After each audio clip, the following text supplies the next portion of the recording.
पश्चिम बंगाल में ओबीसी आरक्षण को लेकर बड़ा राजनीतिक विवाद खड़ा हो गया है। राज्य की नई सरकार ने ओबीसी आरक्षण व्यवस्था में बड़ा बदलाव करते हुए कुल आरक्षण को 17% से घटाकर केवल 7% कर दिया है। इस फैसले के बाद राज्य की ओबीसी सूची पूरी तरह से बदल गई है।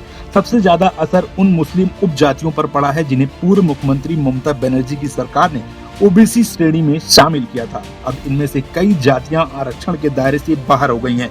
इस फैसले को लेकर राज्य में राजनीतिक बयानबाजी तेज हो गई है और इसे सीधे तौर पर वोट बैंक की राजनीति से जोड़कर देखा जा रहा है। बीजेपी लंबे समय से आरोप लगाती रही कि ममता बनर्जी सरकार ने ओबीसी आरक्षण में बदलाव कर मुस्लिम तुष्टीकरण की राजनीति की।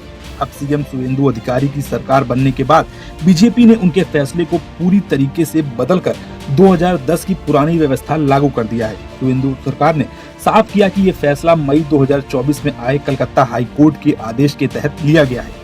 कलकत्ता हाई कोर्ट ने अपने फैसले में कहा था कि बंगाल में केवल 7% ओबीसी कोटा ही वैध रहेगा। इसके तहत कुल मिलाकर 66 जातियां ओबीसी आरक्षण की हकदार होंगी, जो 2010 से पहले मूल सूची में शामिल थी।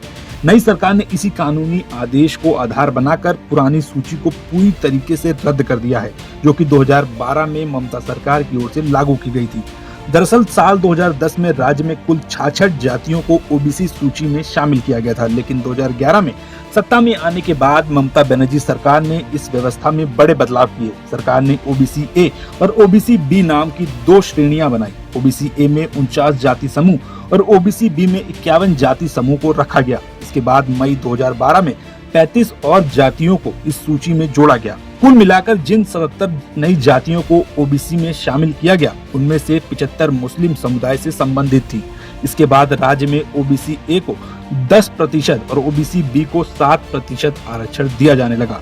यही फैसला बाद में अदालत तक पहुंचा। नई सरकार ने अब जिन 66 जातियों को मान्यता दी है, उनमें कपाली, कुर्मी, नाई, दांती, धानु, कसाई, खंडैत, तुरहा, पहाड़ी मुस्लिम, देवांगा और हज्जाम मुस्लिम जैसी जातियां शामिल हैं। सरकार का कहना है कि ये पूरी कार्रवाई अदालत के आदेश के अनुसार की गई है और इसका उद्देश्य आरक्षण व्यवस्था को कानूनी रूप से मजबूत बनाना है।